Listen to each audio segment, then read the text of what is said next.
Guys, it's captain blue pirate है और आज हम बात करने वाले हैं जेन वी सीजन 1 के बारे में। अगर आपको लगा, रियली आपको अगर लगा कि मैं द बॉयज सीरीज का स्पिन ऑफ छोड़ दूंगा तो हो सकता है तुम गलत हो। मैंने लॉन्ग टाइम से कुछ पोस्ट नहीं किया, तो हम इस वीडियो को अभी के लिए शॉर्ट एंड स्वीट रखेंगे। नेक्स्ट वीडियो में डिस्कशन होगा सारा। अभी बात करते हैं द बॉयज के स्पिन ऑफ जेन वी के बारे में। अगर आपने बॉयज के इससे पहले मेरे बनाए हुए वीडियोस को नहीं देखा तो यहाँ क्लिक करें और बॉयज से जुड़े हुए दूसरे मेरे कई वीडियोस को देखने के लिए मेरी चैनल पे जाएं। तो चलिए स्पॉयलर्स के साथ जेन वी सीजन 1 का रिकैप शुरू करते हैं।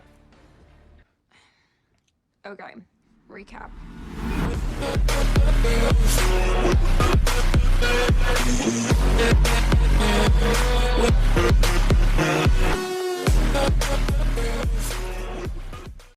शुरुआत होती है द मॉमी मैडलिन स्टिलवेल के साथ, जो इंट्रोड्यूस करती है ए ट्रेन को। ये करंट स्टोरी से 8 साल पहले की बात है। हम देखते हैं यंग मैरी मरो को, जो एक नॉर्मल ब्लैक अमेरिकन है, लेकिन इश्यू तब होता है जब वो अपना फर्स्ट पीरियड एक्सपीरियंस करती है। वो एक्चुअली कंपाउंड वी से इंजेक्टेड थी, मतलब उसके पास पावर्स हैं और उसकी पावर्स काइंड ऑफ हीमोकिनेसिस है, यानी कि ब्लड को कंट्रोल करना। यस आई नो कि ये काफी भद्दी पावर है, लेकिन हमने इससे भी बुरा देखा है, तो आई गेस इट्स फाइन। वो काइंड ऑफ इससे कंट्रोल नहीं कर पाती और अपने पेरेंट्स को मार देती है, और उसकी बहन एनाबेथ ये खूनी मंजर देख लेती है जो काफी ट्रॉमेटाइजिंग था। प्रेजेंट में मरी रेड रिवर फैसिलिटी में, और हमने इसे देखा था द डायबॉलिकल सीरीज में। वो थोड़ी डिफरेंट फैसिलिटी थी। ये काइंड ऑफ अनाथ आश्रम है फॉर सूप किड्स। यहाँ से मरी निकलना चाहती है क्योंकि ये बेकार जगह है और उसे जाना है गडोल्किन यूनिवर्सिटी। ये एक बेस्ट ग्रेड स्कूल है जहाँ पर बहुत सारे सूप्स ग्रेजुएट करके निकले हैं। उसका कट ऑफ में नाम आ भी गया, मतलब वो काफी खुश है। इंट्रो में दिखाया जाता है कि ए ट्रेन, क्वीन मेव और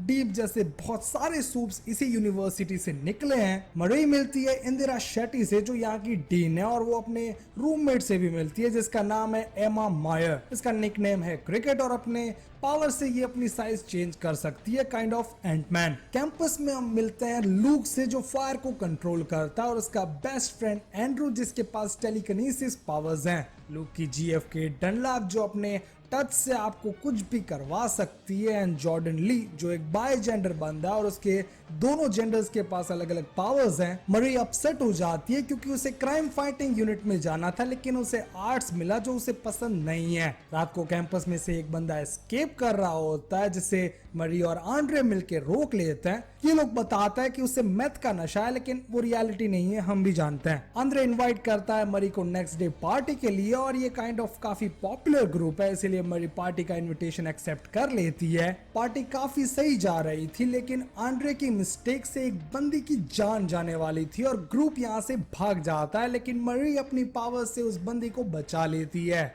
यहाँ पे बहुत सारे लोग इसे रिकॉर्ड करते हैं और मरी काइंड ऑफ फेमस हो जाती है, जो उसके लिए सही भी है और गलत भी। यहाँ क्रिकेट एक बंदे के साथ हुकअप करती है जो उसे सिर्फ उसके साइज के लिए यूज कर रहा था। यहाँ बहुत ही वियर्ड सीन्स दिखाई देते हैं, लेकिन हम क्या कर सकते हैं, ये बॉयज का स्पिन ऑफ है। मरी को लोग सोशल मीडिया पर काफी चीयर करते हैं और वो एक हीरो बन जाती है, लेकिन प्रोफेसर रिचर्ड ब्रिंक मरी को ऑफिस में बुलाकर एक्सपेल कर देते हैं। देखा जाए तो वो टॉप 5 सूप्स को बचाने की ट्राई कर रहे हैं ताकि कोई और प्रॉब्लम में ना फंसे। मरी डिप्रेस हो जाती है क्योंकि अगर उसे यहाँ से निकाल दिया गया, मतलब वो कभी भी नॉर्मल लाइफ नहीं जी पाएगी। तो वो वापस बात करने जाती है ब्रिंक से, लेकिन उसका यहाँ पर कबाब बना दिया है लूक ने। वो सीधा मरी को भी मारने की ट्राई करता है, पर जॉर्डन उसे बचा लेते हैं। मरी यहाँ से एस्केप करने की ट्राई करती है और लूक उसके पीछे आता है। बाहर आने के बाद आंड्रे भी फाइट में एंटर हुआ, लेकिन लूक अपने बेस्ट फ्रेंड को हर्ट करना नहीं चाहता। वो सीधा आंड्रे को हक कर लेता है और उसके कान में कुछ बोलकर हवा में जाकर फट जाता है। ये रियली काफी शॉकिंग सीन था, क्योंकि उसे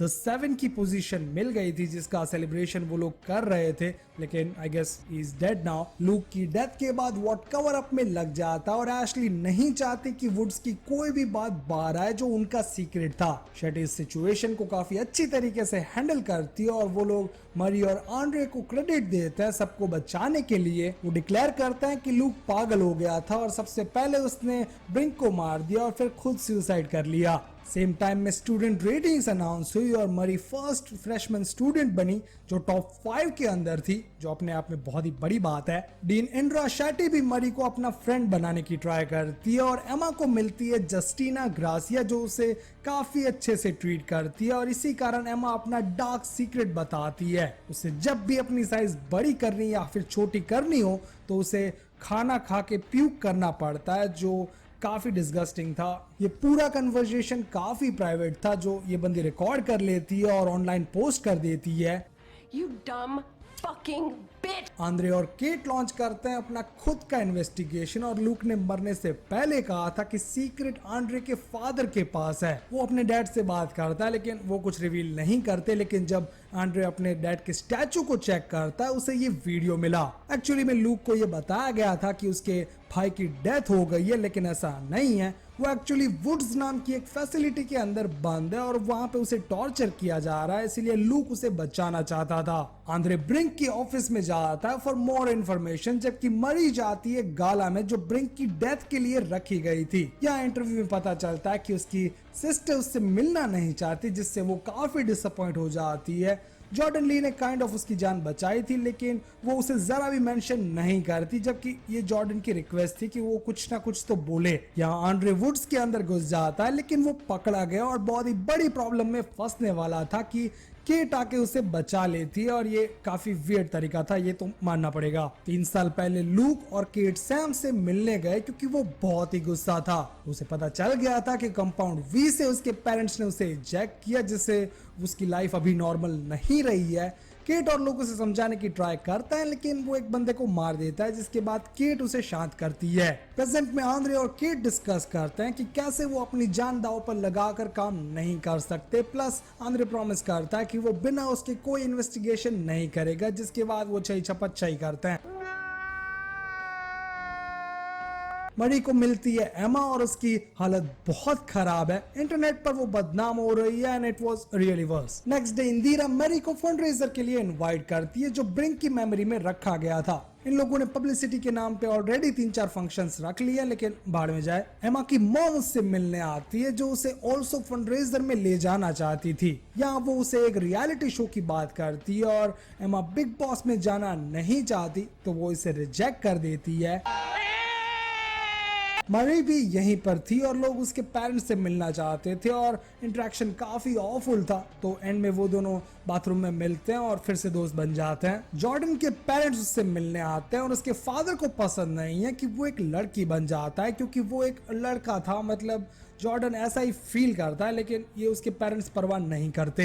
एमा यहाँ पे बैठ के अकेले ड्रिंक कर रही थी, तभी आंद्रे उससे मिलने आता और उसे सब एक्सप्लेन करके वुड्स के अंदर घुसने को कहता है। एमा को रियली हीरो बनने का काफी शौक है, तो वो अग्री करके घुस भी जाती है और मिलती है सैम से जो काफी शॉक्ड है। ये लोग अपने आप को इंट्रोड्यूस ही कर रहे थे कि सिक्योरिटी चेक शुरू होता है और सैम एमा को छुपा देता है। ये बंदा आकर सैम को टॉर्चर करना शुरू करता है जो एमा नहीं देख पाती और इस बंदे के कान के अंदर स्ट्राइक करती है। वो इमीडिएटली इसे मार देती है एंड ये रियली काफी ब्रूटल सीन था। पार्टी के अंदर ये गैंग काइंड ऑफ यूनाइट हो चुकी है। इन सब का मैटर सेम ही है। मरी ने अपने पेरेंट्स को मार दिया था, जबकि केट ने अपने भाई को एक बार जंगल में जाने को बोला तो वो चला गया और वापस कभी भी नहीं आया। जॉर्डन को उसकी फैमिली ने कभी एक्सेप्ट नहीं किया, तो उन तीनों पे फैमिली प्रेशर था और फैमिली ट्रामास के कारण वो लोग बॉन्ड करते हैं। सैम के रिकवर होने के बाद वो सबको मार देता और एस्केप कर जाता है फैसिलिटी से। एमा भी उसके साथ है और वो लोग एक बंद फास्ट फूड रेस्टोरेंट में छिपे हुए हैं। सैम को बहुत सारे डिल्यूजन्स आते हैं और वो एमा के साथ काफी अच्छा इंटरेक्ट करता है। रियली में अच्छा बंदा है, लेकिन इल्यूजन के कारण वो अचानक पागल हो गया और डॉक्टर एडिसन कार्डोसा को मारने के लिए निकल जाता है। एमा हमारे ग्रुप को वार्न करने जाती है, जबकि ग्रुप एमा को ढूंढने निकला है, लेकिन उन्हें कुछ नहीं मिलता, इसलिए वो लोग वापस कैंपस रिटर्न हो जाते हैं। मरी एमा को ढूंढने के लिए रूफस की हेल्प लेती है जो एक साइकिक है। वो मरी को बेहोश करके उसके साथ रेप करने वाला था, लेकिन जॉर्डन ने उसे देख लिया, इसलिए वो टाइम पर आ गई। दोनों ने मिलकर रीफस के बाबूराव को फोड़ दिया, जो हॉरिबल सीन था। मिलिए रॉबर्ट वर्मॉन AKA टेक नाइट से। ये एक सूप है और इसकी पावर्स है शार्लॉक बनना। ये बंदा सुपर इन्वेस्टिगेटिव है और देखकर ही चीजों को जज कर लेता है, एकदम शार्लॉक की तरह। वो यहाँ आया है मर्डर मिस्ट्री को सॉल्व करने जो लूक ने किया था, और इस पे एक और एपिसोड वो बनाएगा अपनी सीरीज के अंदर जो वॉट प्लस पर लाइव होगी। रियली में वो यहाँ बस एक इनोसेंट स्टूडेंट पर ये सब डालने आया है वॉट की तरफ से, ताकि लोगों के मुंह बंद हो जाए। इंदिरा को ये बंदा जरा भी पसंद नहीं है और वो जब इन्वेस्टिगेशन करना शुरू करता है तभी इंदिरा उसे बता देती है कि टॉप 5 पर नजर मत डालना। फिर भी वो सबको इंट्रोगेट करता है और ज्यादातर लोग उसके सामने मुंह खोल देते हैं। मैरी भी बता देती है कि उसने एक्चुअली में कुछ नहीं किया, जॉर्डन ने उसकी जान बचाई थी, जो काइंड ऑफ होलसम और वियर्ड सेम टाइम पे था। तो ये दोनों मेकआउट करते हैं। मजाक नहीं कर रहा, ये बंदा मेरे को काइंड ऑफ टाइगर श्रॉफ जैसा लगता है, लेकिन जाने दो। टेक नाइट को पता चल जाता है कि सैम निकल चुका है वुड से और उसका प्लान है कि मर्डर के लिए शेटी को फ्रेम करके यहाँ से निकल जाना। लेकिन देखा जाए तो शेटी भी बहुत स्मार्ट है एंड टर्न्स आउट टेक को सभी चीजें हम करने की प्रॉब्लम है, जिसकी फुटेज शेटी के पास थी, और अगर वो लीक हो गई तो इसके बम्बू लग जाएंगे, इसीलिए वो पीछे हट जाता है। गैंग मिलकर उस साइंटिस्ट के घर जाती है जहां सैम उसे मारने वाला था, लेकिन ये लोग मिलकर उससे फाइट करते हैं। एमा साइज में बड़ी हो जाती है और उन्हें रोक लेती है। थोड़े ही टाइम के अंदर सब लोग ब्लैकआउट हो जाता है और जब सबकी आंख खुलती है तब मैरी और जॉर्डन साथ में बेड में थे। ये सब लोग पार्टी कर रहे थे जो काफी वाइल्ड थी। प्लस इनको कुछ भी याद नहीं है लास्ट 2 दिनों में क्या हुआ। ना ही उन्हें याद है कि सैम नाम का कोई बंदा था जो एक्चुअली उनसे मिलने आया, लेकिन ये लोग उसे पहचान नहीं पाए। कार्दोसा बताता है कि उन्होंने एक वायरस बनाया जिससे वो लोग सूप्स की पावर कंट्रोल कर सकते हैं और वो ज्यादा टेस्ट करना चाहता है, इसीलिए उसे चाहिए मरी, लेकिन शेटी अलाउड नहीं करती। केट एंड ग्रुप को पता चलता है कि रूफस ने उन लोगों की मेमोरी को इरेज किया, लेकिन वो लोग इस बंदे तक नहीं पहुंच पाते, उससे पहले ही वो उन्हें टाइम लैप्स में डाल देता है। यहाँ एमा को अपने रूम में इस टी शर्ट को देखकर पता चल जाता है कि उनकी मेमोरी इरेज की गई थी। मैरी अपनी बॉडी में ट्रैकिंग डिवाइस फाइंड करती है और इसीलिए सीधा केट को बताने आ जाती है कि शेटी और रूफस लोचा करने वाले लोग हैं। केट ये जानकर शॉक हो जाती है और बाद में मैरी की मेमोरी को इरेज करती है, जिससे हम लोग शॉक हो जाते हैं। हाँ, केट ही थी जिसने सबकी मेमोरी को इरेज किया और मरी वापस जॉर्डन से मिलने जाती है और जॉर्डन समझ जाता है कि उसे वापस वाइप किया गया है, इसलिए वो सीधा रूफस के पास जाता है। एमा रूफस को ढूंढ लेती है जो रिवील करता है कि केट ने सबके माइंड को वाइप किया, लेकिन ये आंड्रे को पता नहीं था। वो रूफस को पकड़ लेता है एंड रियली उसे मारने ही वाला था, लेकिन केट अपना मुंह खोल देती है और सब रिवील करती है। केट बचपन से ट्रामा में थी क्योंकि उसने अपने भाई को दूर जाने को बोल दिया था जो वापस कभी नहीं आया। शेटी ने उसे एक दवाई दी जिससे उसकी पावर्स को कंट्रोल में रखा जा सके और शेटी ने ही उसे इंट्रोड्यूस किया द गोडोल्किन यूनिवर्सिटी के अंदर। केट सबकी मेमोरीज को रिटर्न करती है और बहुत सारी पावर्स यूज करने के कारण उसे सीजर आ जाता है। केट को पता नहीं होता कि अचानक वो अननोइंगली गैंग को अपने माइंड के अंदर ट्रैप कर लेती है। हम देखते हैं यंग केट को जिसके कारण उसका भाई घर छोड़कर चला गया था। फिर हम मिलते हैं सोल्जर बॉय को जो केट का इमेजिनरी फ्रेंड था, सबका बचपन में होता ही है। वो उन्हें वार्न करता है कि उन्हें केट के दिमाग से जल्दी से बाहर आना पड़ेगा, क्योंकि अगर वो उठ नहीं पाई तो ये लोग हमेशा की तरह यहाँ पे ट्रैप हो जाएंगे, जो काफी बुरा है। बहुत सारी मेमोरीज आती है, लाइक आंड्रे अपने बेस्ट फ्रेंड की जेव के साथ चीट किया था, जॉर्डन ने ब्रिंक का सपोर्ट करते हुए फर्स्ट टाइम लूक को बेहोश किया था, प्लस केट लूक को सब भुला देती थी, इवन उसे एक्सपेरिमेंट्स हुए हैं वो भी उसको मालूम नहीं था, और जब उसे पता चला तब फाइनली उसने सुसाइड कमिट कर लिया। मरी की मेमोरी भी हमें दिखाई देती है और वो अपने पेरेंट्स की लाशों के सामने थी। वो अपने आप को इसके लिए ब्लेम करती है और केट का भी सेम है, लेकिन फिर वो कन्विंस करने की ट्राई करती है कि ये उनके एक्शन का कॉन्सिक्वेंसेस था जिसे उन्हें फेस करना ही होगा, फिर चाहे कुछ भी हो जाए। ये सुनने के बाद केट एंड पूरी गैंग वापस रिटर्न हो जाती है। सैम भी वापस आ चुका और वो केट को मारना चाहता है क्योंकि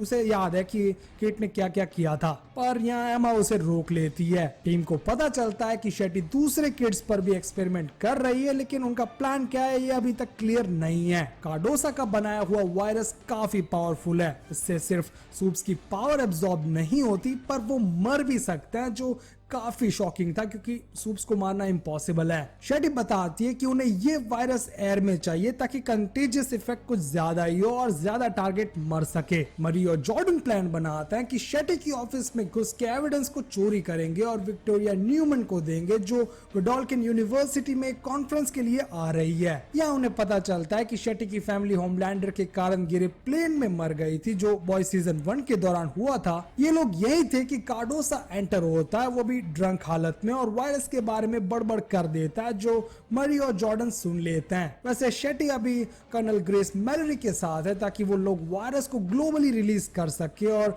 मैलोरी इससे एग्री नहीं करती क्योंकि ये ओपन जेनोसाइड होगा। वैसे वो एक बंदे को शेटी पर नजर रखने को बोलती है जो शायद हमारे बॉयज की टीम में से कोई होगा, मेरे ख्याल से बुचर या फिर फ्रेंची। आंड्रे के फादर इंटरव्यू में होता है कि उन्हें एक स्ट्रोक आ जाता है और एक साइकिक होने के कारण उनका स्ट्रोक आसपास के सभी लोग फील करते हैं, इवन वो भी जो उन्हें ट्रीट कर रहे थे। ये situation really out of control थी, लेकिन आंड्रे वहां पर पहुंचकर अपने फादर को बचाने की ट्राई करता है। एमा सैम को अपने डोम रूम में रहने को बोलती है लेकिन वो ग्रुप के साथ बाहर चला जाता है और न्यूमैन के कॉन्फ्रेंस में पहुंचता है। यहाँ ये एक्सट्रीमिस्ट लोग राइड शुरू कर देते हैं जिससे न्यूमैन को एस्केप करना पड़ा, लेकिन मरी उस तक पहुंच जाती है और उसे पता चलता है कि न्यूमैन एक सूप है। प्लस ये भी कि उन दोनों की पावर्स काफी सिमिलर है। वो चाहती है कि न्यूमैन वुड्स के बारे में कुछ करे लेकिन न्यूमैन ऐसा कुछ नहीं करना चाहती, उल्टा वो उसे शांत रहने को कहती है ताकि वो ये सारी चीजें दबा सके।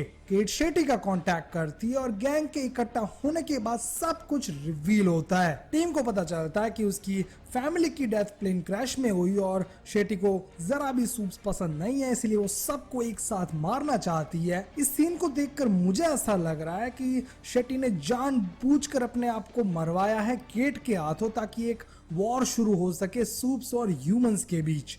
आफ्टर ऑल किसी को तो स्टार्ट करना ही होगा। शेटी के सेक्रीफाइस के साथ एक स्टैंड क्लियर हो जाता है जिसमें सैम और केट एक साइड पर है जबकि बाकी की टीम दूसरी साइड पर। कार्डोसा सीक्रेटली न्यूमैन से मिलता है और उसे वायरस का सैंपल देके इम्यूनिटी मांगता है, लेकिन वायरस रिसीव करने के बाद वो उसे मार देती है ताकि सब कुछ सीक्रेट रहे। एशली कैंपस में आती है ताकि पीआर को हैंडल कर सके जो गोल्डन बॉय के सुसाइड के बाद हुआ। केट और सैम वुड्स में जाके सभी कैप्टिव को फ्री करते हैं जो बाहर निकलने के बाद सूप्स को छोड़ के सबको मारना शुरू करते हैं। मैरी, जॉर्डन और एमा सबको रोकने की कोशिश में लगे हुए हैं और मैरी को अपनी पावर्स का यूज करना अच्छी तरीके से आ गया। वो इनविजिबल को देख सकती है, वो दूसरे ब्लड्स को एज अ वेपन यूज कर सकती है, प्लस वो लोगों के हार्ट्स को डिस्ट्रॉय कर सकती है जो कंप्लीटली न्यू था।